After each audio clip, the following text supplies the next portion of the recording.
during this time, we're going to hear from some sector leaders discussing reinventing, not just recreating the learning experience.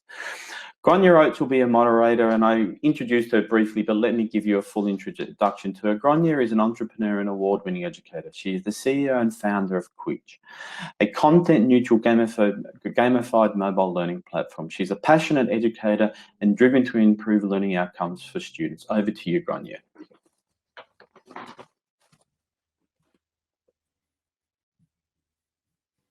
Thank you so much, David, and I'm delighted to be here this evening and very excited to talk to these two very interesting speakers that are going to join us.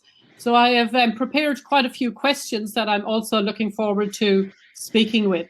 So firstly, just to give you a little more insight into what we're going to talk about today, we're really going to focus on reinventing and not just recreating the recruitment and the learning experience for our students.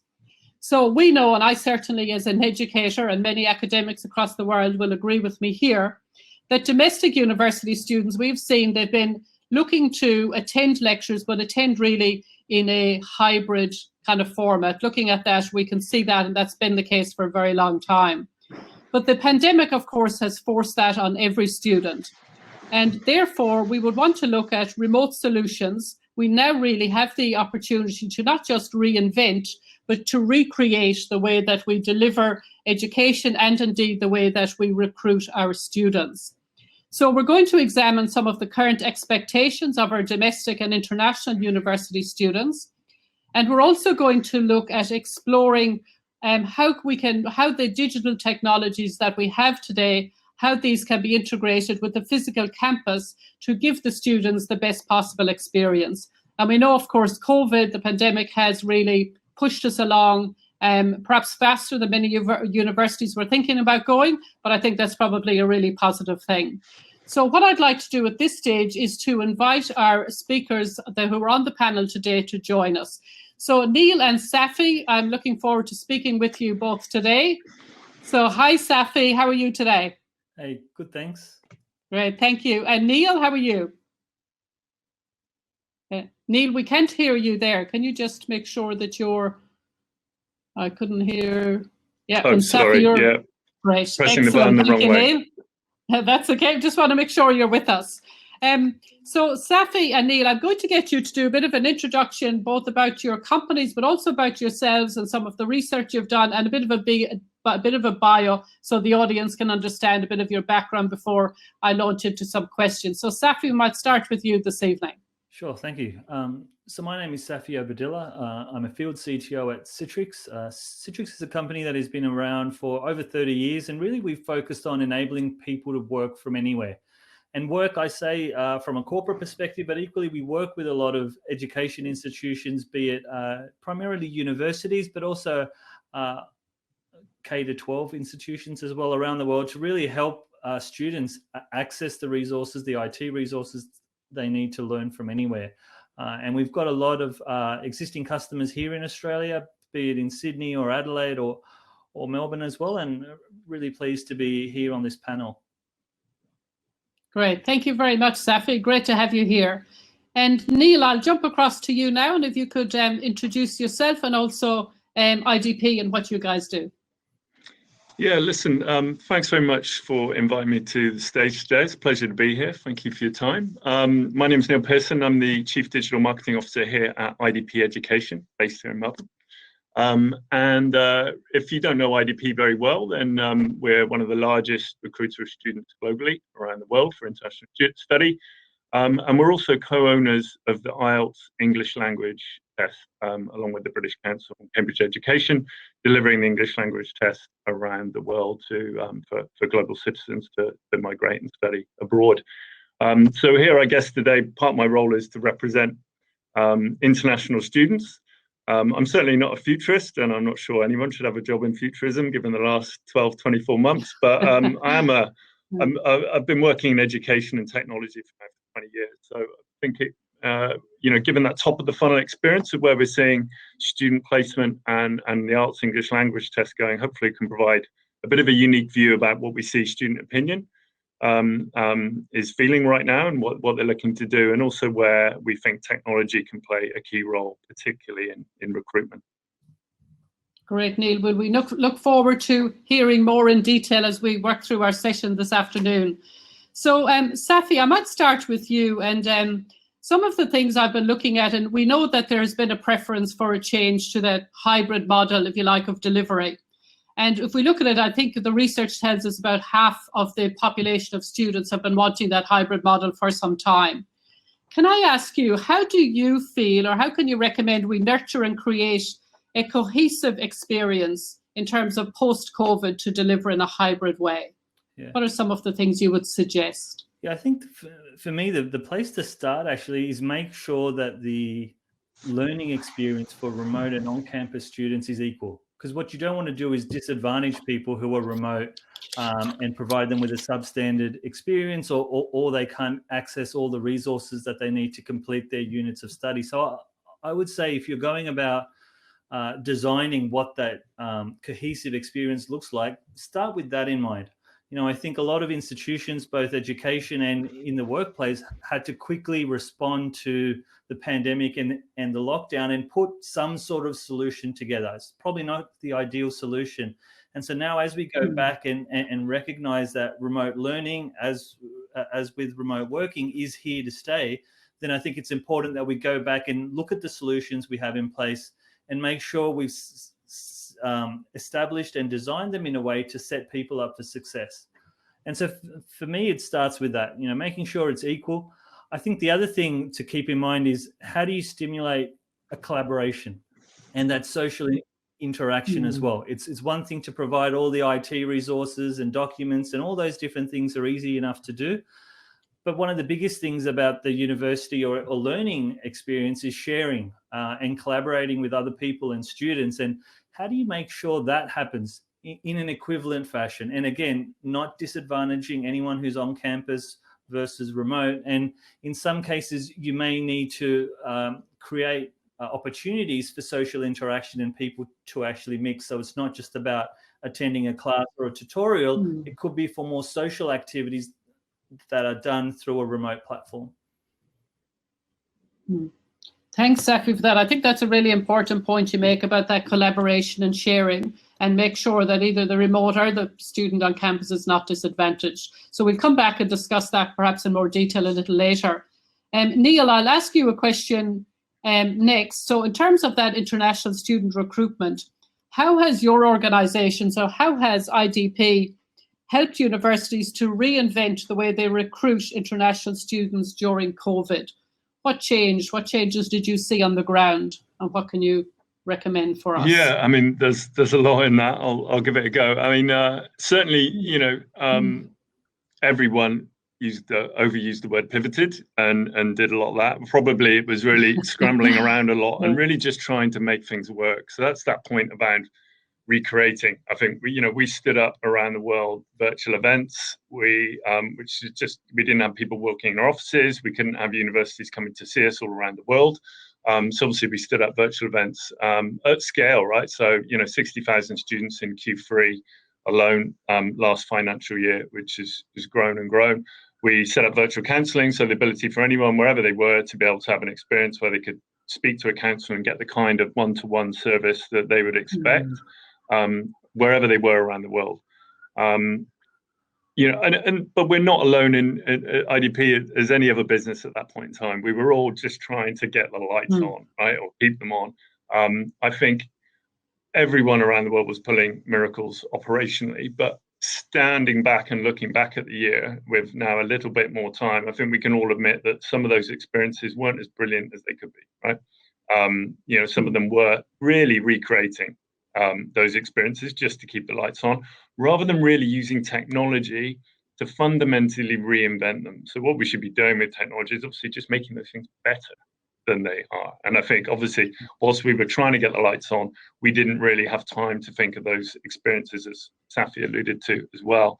So what we did alongside that, and I think this is very much in work in progress, and I think savvy universities and other people here today will be thinking about how we reinvent those experiences. So whether that's virtual events or virtual counselling, how are they now going to be different this year with technology to make them much more personal, convenient, and changing experiences that aren't the same as they were. So we started on that to some extent last year. So in terms of how IDP helped, as well as setting up the, keeping the lights on, we released an app, a study abroad app that allowed students wherever they were in the journey, whether it's very on early in their research, they could get recommendations, or whether it's through their application journey, they got up-to-date status changes of exactly where they were and contextual advice. So if you like, it was a kind of IDP or a counsellor in your pocket during that time. And that's since launch last year, that's had over 100,000 downloads, and it's gathering pace as we go. So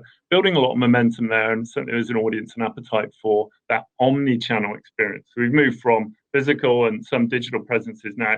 If you're on the app, if you come in, walk in, you're getting the same experience. And I think that's where a lot of businesses will be heading.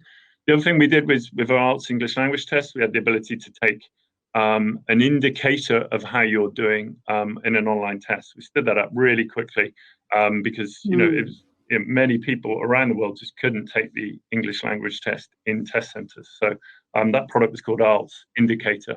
So a lot of support going forward. But I guess the theme is once we stood those up, now we're beginning to evolve those experiences and make them fundamentally better than it was probably pre-COVID. Yeah, and I think, Neil, that's an important point you're talking about, that we don't just recreate, but that we reinvent, and we really have an opportunity to do that at this point. I also like how you talk about the consistency of that experience. That's, I think, critically important to our students as well. So, so we'll come back and we'll talk some more about that a little later. Safi, I'm going to come back to you for the moment. And as we could see, around Australia, the pandemic, it led really to this rapid development of EdTech across this sector.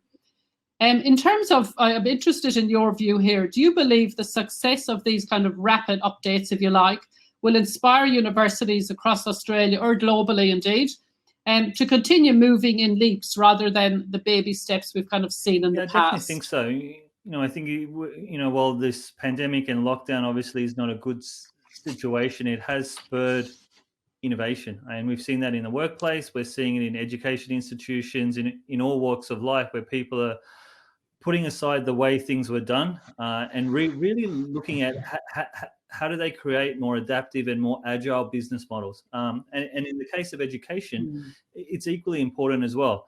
While we do have lots of educational institutions in Australia, there is some level of competition between them as well. And one of the things we're starting to see is that the organizations, and I think Neil touched on it before, that are more agile and progressive and are adopting these new technologies, new ways of delivering courses and engaging with students, they're going to find themselves at a competitive advantage when it comes to, I guess, building a much broader student base. Yeah, I think that's critically important about that broader student base. And Neil, continuing on from that, have you found that the perception of international students has changed throughout COVID? And I'm interested in particular about, what are some of the trends? What are some of the limitations? What are some of the consideration that the sector, as you found, needs to be mindful of? What kind of insights can you offer us there? We've been running a survey from the beginning of COVID. We've been doing it every quarter. So we call it Crossroads Survey, and that's going out to about 4,000 or 5,000 students each time. So we got a really good picture of how their opinions are changing as we understand this crisis more each time. What's been completely consistent during this time is, and the student voice is really clear on this, is that international students, when they're obviously outside of the country, want to study in country. They are willing, they want the full cream experience, if you like. They want to taste the food, they want to go to the meet friends, the cultural experiences, they want to be part of that classroom that Safi's also talking about. That doesn't take away from some of the points that Safi's making, is that when they're in country, obviously, I think they're modern, young, global citizens. They want the blended, flexible experience in a classroom that Safi's speaking to. But certainly when they're outside of the country in question, they want to have that full experience of learning. They want to study abroad. I think when you talk about changing perceptions, that's been consistent. What has changed? They are willing to start online. So there's been increasing understanding that during this, there has to be some sacrifices made, but that's still only to the tune of about 44% willing to study online for the first 3 months of a course. And 33 is still unsure. So it's quite and a very small tail willing to do more. Obviously, that varies a bit for course. If you're going to do a 1-year MBA in London, you're not going to want to do any online. But if you're doing a 3-year undergraduate, then you've got a little bit more flex, and we see opinions being a bit more balanced there. They are increasingly happy to quarantine and take on the burden, sometimes financially, obviously also for their time, of understanding this isn't going to go away, and they're willing to sacrifice a huge amount to make sure their dreams can be realized. One of the most interesting things I've noticed, so that's part of that international student view of them wanting to migrate or live and study abroad. One of the things that we've noticed when we ask students, when we they first get in touch with us, is how they prefer to be cancelled. And since COVID, that's gone up to 54% are comfortable with being cancelled virtually. And that is a huge difference from where we were seeing it pre-COVID, where you'd have seen students travel 2 or 3 hours to have a physical touch point at least once or twice with their counsellor. And that's quite a fundamental shift in mindset. We shouldn't underestimate that. And that's why I think, I feel we're going to be living through the next 12 or 36 months. It's going to be most exciting time in education and in student recruitment that I've ever seen. Yeah, I tend to agree with you there, Neil. I think, and it is an exciting time, and it's a great opportunity for us to be creative and actually come up with solutions that really work for the students. So totally agree there. Safi, I've got a couple of questions about security implications. And so from the perspective of, I guess, the institution, the staff and the students, what kind of security implications have you seen that have arisen from this really rapid deployment of these new technologies into the universities? And I guess, how have you guys and the organization helped institutions to navigate that? If you could give us some information on that, would be really helpful. So I think one of the things that has happened with this rapid uptake of technology, and the technology is going in a very distributed nature. If you think about it, students are moving from the security perimeter of the campus on IT-controlled networks and IT-controlled computer labs to working from home on their home networks. So that sort of opens up, unfortunately, some more security risks. At the same time, more and more education institutions are starting to use cloud technologies. They're taking their applications and their data that sit in protected data centers and moving them into the cloud. So we're seeing a real distribution of not just applications and data, but also people as well. And that presents new and different security risks. And so we're seeing organizations really need to have a paradigm shift in terms of how they think about security. You know, in the old days, being able to control everything and have that secure perimeter around your network, around your data center, no longer applies, because everyone and everything they need to access is actually outside of it. So, you know, one of the things we're starting to see a lot of momentum on, both in the workplace and with education institutions, is the concept of zero trust. I mean, it's a relatively new methodology when it comes to security, where trust is not implicit, it's earned. And it's earned on an ongoing basis. So that's one methodology we're seeing that's gaining a lot of momentum. Outside of that, you know, from a Citrix perspective, we've been helping education institutions for a long time deliver secure access to applications and data. You know, be it on campus, be it delivering services to the student's own device and enabling them to use their own device to access course resources and course-specific applications, as well as being able to support secure remote learning as well. So we've been able to help a lot of people in a lot of organizations really embrace a secure way of working from anywhere. Yes, okay, really interesting. And on that, Safi, I'll ask you another question. We've got actually some questions in the Q&A, so please feel free, everybody, to pop your questions in here. But I'll ask you one that's popped up here, Safi, and that's, will the price point change as a result of an online model? And is that price point of learning, of the courses? Is that price point of learning is, I'm guessing, what the person means. It's an interesting question, right? Because there's a lot of debate happening. I see in the US where the price of tertiary education is quite high. And if you look through social media and a lot of articles, there's just a lot of debate around, I'm paying $100,000 a year for a Zoom call. And so I think that's an interesting debate. I mean, again, if I contrast it with the workplace, there's questions being asked there around, should the salary change if my worker is now permanently working remotely as well? So I think this is one of the things that's going to be interesting to see over the coming sort of 12, 24 months around how adapting to this new way of studying may impact the expectations that students have around costs. But equally, if organizations have to invest more in technology to support that, is that balanced out? And I think it's going to be interesting for each organization to make a call either way. Yeah, tend to agree. And Neil, I'll ask you, there's a question here. What surprised you from a student resilience perspective that has sparked something new to think about? I mean, I mean, quite a lot. I mean, I think something worth highlighting, certainly, that I think I found, I guess you could say you expected it, but was quite shocking from the last survey that we ran, that and I'll focus on Australia and New Zealand for these figures, but they're broadly similar globally, is that half the students with applications for Australian and New Zealand universities, 53% and 59% respectively, were considering to switch to another destination if they can start on campus sooner. So, I mean, that's a message to us to make sure that we try and think about how we keep our doors open.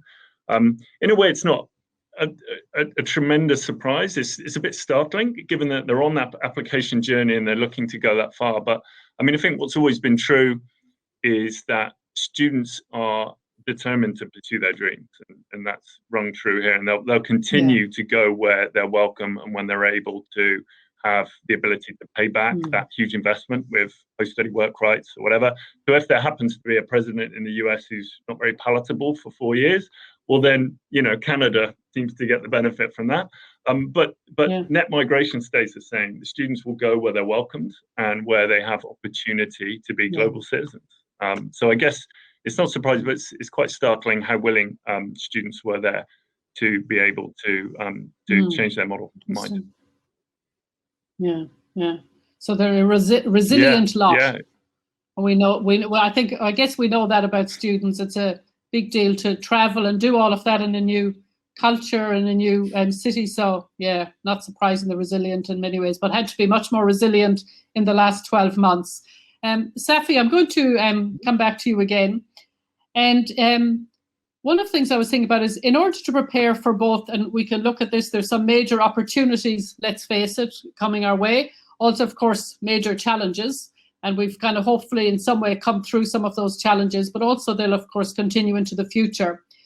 What technology and solutions do you think should education institutions be investing in at this point and thinking about? Yeah, I mean, that's probably a how long is a piece of string answer there. Because, I mean, it's very broad, right? I mean, I think, if I go back to that notion of how do I create a consistent experience for the students? Let's start with that from an end user perspective. I think that's where you need to start, because the stuff on the back end, the applications, the services, they can be shifted and moved in time, if it needs to go to the cloud or you need to transition to a different application. But if you lead with the student experience and the interaction that they have with technology, I think that's where the investment needs to start with. So some of the things I would see as a priority is, ensuring from a security perspective that you're thinking about security at the forefront. If you think about security at the end, it'll end up becoming a barrier to students being productive, because it's intrusive. It just becomes a roadblock almost. Whereas if you think about it from the beginning, it's integrated and almost invisible. So security is one. You need a platform to deliver access to all the resources students need: applications, content, data. All those different resources should be available in one unified workspace. And we have this concept called a digital workspace. And so if you can imagine, where students don't have to go to 3 different websites and 2 different systems, they go to one place. with one username and password, and they log in, and everything they need access to is all in one place. So I think that notion of a student workspace is really important, which gives them a secure and unified way to work. And then the other thing would be is investing in the right collaboration tools. And this one you need to think about, because it's not just about making a Zoom call available or anything like that. It's a bit bigger than that, because collaboration is also things like using perhaps digital whiteboards, right? As you're workshopping, there's a lot of tools out there like Miro, for example, which really brings that whiteboarding experience that people often have to do when they're doing a group work, for example, or in tutorials, into a much more online experience, which is actually more collaborative because you've got more capabilities as well. So I would say, as much as there's a ton of options from a back-end perspective, I would say start with the student experience and making sure that that is sound and consistent, whether they're remote or on campus. Yeah, so focus on that student experience. Safi, I'm going to keep you there because I think you're the right person to answer the next question. So we have a question from one of the attendees. When you are in a hybrid model, you're trying to ensure equity.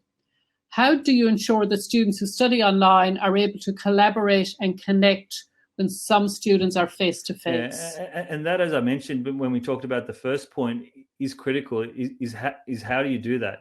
When you're in a classroom and you've got a portion of the students there and the others are online, how do you join the dots, so to speak? And that's where you have to standardize on platforms. I mean, you may get scenarios where the people that are on campus in a classroom are still using the same online tools as people remotely, and almost forcing that. And and as a lecturer or a tutor, if you're interacting with students, don't put a bias on the people there. Again, use that same online platform to call out people, and those people could be on campus or remote. So I think it's actually, while the technologies are there to create these collaborative experiences, I actually think it's more of a behavior thing. And having that in mind, that, I'm not just talking to the people in the room, as you do if you're in the office, in a meeting room, for example, you just really interact with the people in the room. You've got to almost force yourself to over-rotate that interaction with the person remote. Now, I think it's a force of habit thing, and I think it's definitely something that if you're mindful of it, you can make that shift. Yeah, and I think it is about being mindful of it, is exactly right. And perhaps not as easy to deliver on, because we have those biases and we're used to delivering in a certain way. But I think what you say is absolutely right.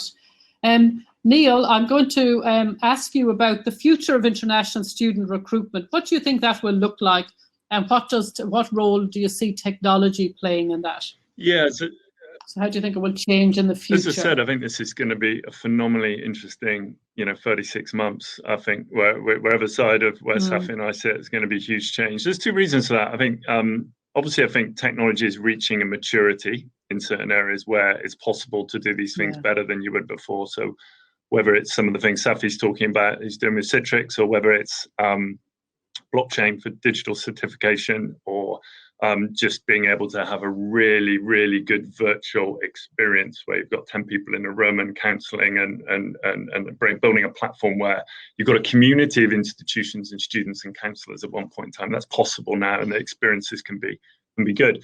But that's probably been there a little bit pre-COVID as well.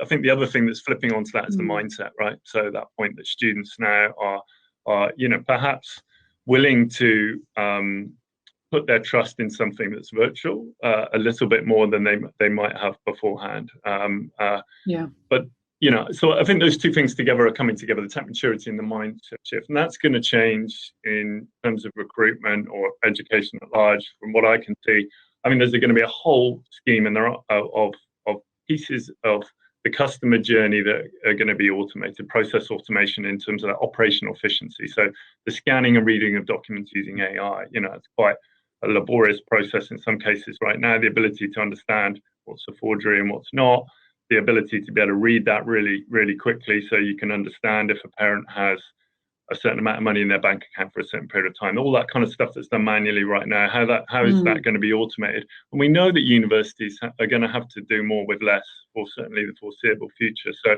I mean, that theme of process automation is going to come thick and fast for universities. and for large agents.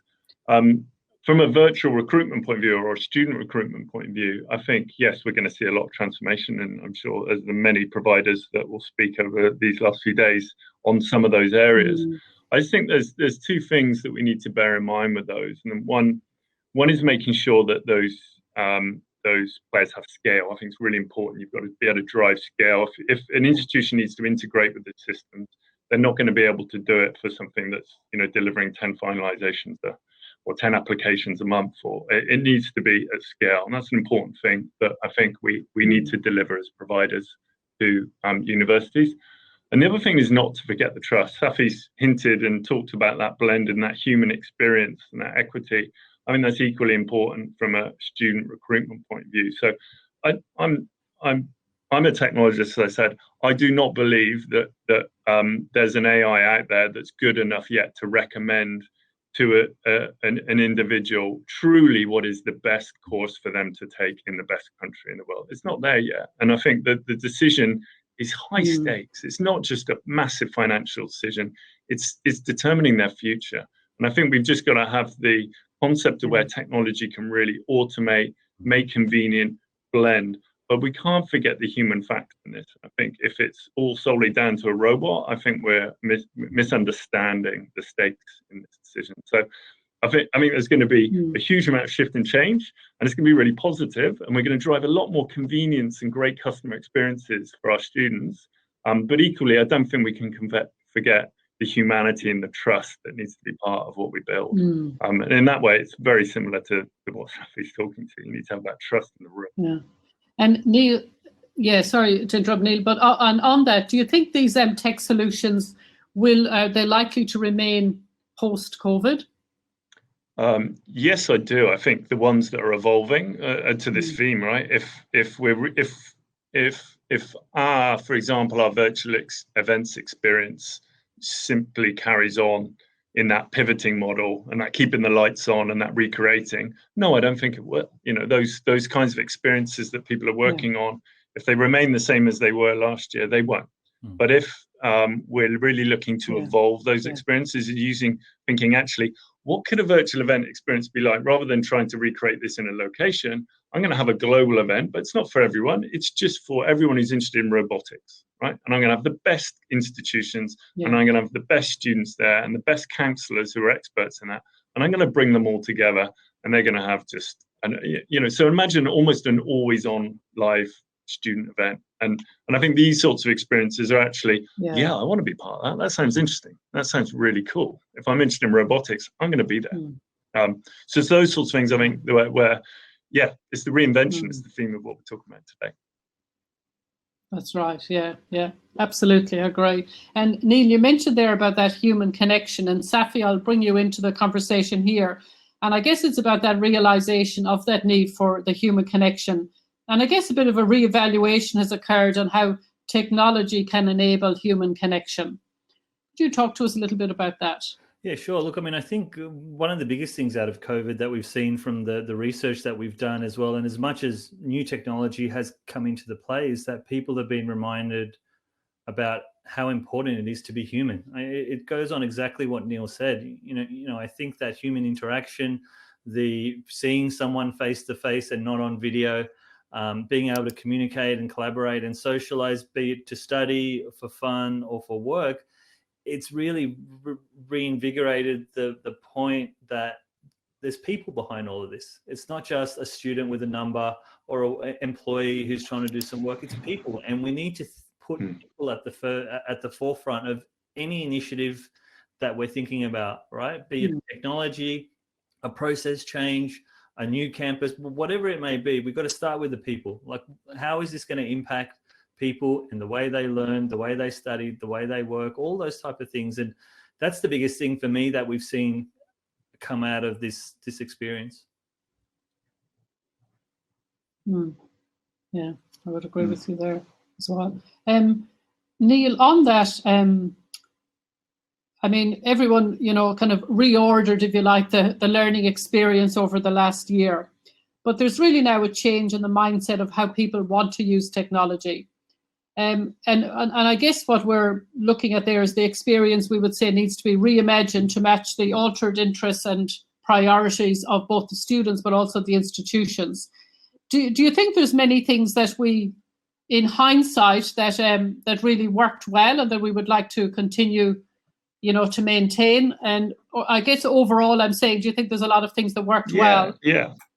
Or do you think there's a lot of opportunity here for us to recreate or to reinvent, I should say? It's, as Safi said, the organisations that are agile and working quickly aren't staying where they are with any of the solutions they're standing up right now. Certainly we wouldn't be, and I wouldn't expect Safi to either, and other organisations that will be panellists today will be doing the same. But definitely there were some really good seeds. I think that mindset we can appropriate now and understand how to make those experiences stronger. As I said, even just the ability to be able to now have, for example, from my selfish point of view, IDP, if you like, in the pocket of 100,000 students. So I'm able to communicate to them about their latest status. And if they go and walk into an office, they're getting exactly the same experience and their counsellor is completely up to date. That's brilliant. So if we're starting to stitch together that across all those physical and digital touch points to become, and it's thrown around a lot, this word, a truly omni-channel business, then, I mean, they're fantastic seeds that have been sown, I think, in many universities and certainly many businesses like ourselves. That's great. We just got to build on that and actually do what technology is really good at and making it an awesome, fun, or fun as it can be, given that you got this huge barrier that you want to study abroad for your dreams, quick, the answers and the ability to get an understanding of the application process and whether universities are going to say no or yes and how long that takes. That's not a modern, convenient, quick experience right now. So how do we begin to unpack that and make that a much more the experience that one would expect when one tracks a parcel, that when one is ordering something and understands the status of something, not these black boxes that sit perhaps behind a closed door where a professor's making a decision. How do we try and bring some of this out into a more transparent and open and quick process? So those principles of convenience that we have everywhere else in other verticals that have never happened in education and student recruitment are beginning to seem possible now. Absolutely. That's a nice segue for me to, there's a little pause there, Grainne. I can jump in there and I can say, that has been an amazing and fascinating conversation. I like the idea that we begin with the student in mind, we start to build the technology, we integrate them, we create new connections, and now we've solved all the world's problems in 25 minutes. Like, we've done. Like, what more is there for us left to do? Neil, Safi, Grainne, thank you so very much for your insight. It's been a great pleasure to hear your thoughts. Thank you.